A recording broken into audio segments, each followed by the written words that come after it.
এই ভাইরাল ওড়নাটা এত সুন্দর লেগেছে, তাই তাড়াতাড়ি করে নিয়ে এসেছি গোটা লেস, মিরর, গ্লু এবং যা যা লাগে সব কিছু। এখন চেষ্টা করছিলাম যে পেপার দিয়ে কিভাবে বক্সটা ক্রিয়েট করা যায়। ও মা, এ তো ফেটে গেল! এখন কি করব? তারপর চেষ্টা করছি যে কোনোভাবে যাতে বক্সগুলো ক্রিয়েট হয়ে যায়। কিন্তু চিন্তার বিষয় হচ্ছে এতগুলো মিরর আমি কিভাবে অ্যারেঞ্জ করব। এই মিররগুলো তো কিনতে গেলে আমি পুরো ফকিরই হয়ে যাব। তো কি করব সেটা ভাবতে ভাবতেই কিন্তু সেলাইগুলো করছিলাম, আর সেলাইয়ের সাথেও যুদ্ধ করছিলাম। পেপারটা জাস্ট কোনোভাবেই এভাবে যাচ্ছিল না, পাতলা পেপার যেহেতু, তো এটা ফেটে ফেটেই যাচ্ছিল। তো আমিও লেগে আছিলাম মেশিনের উপরে যুদ্ধ করে।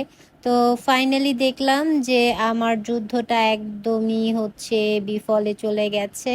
তো একদমই কাজে লাগেনি। তো আমি পরবর্তী বুদ্ধি কাজে লাগানোর চেষ্টা করছি, দেখা যাক কি করা যায়।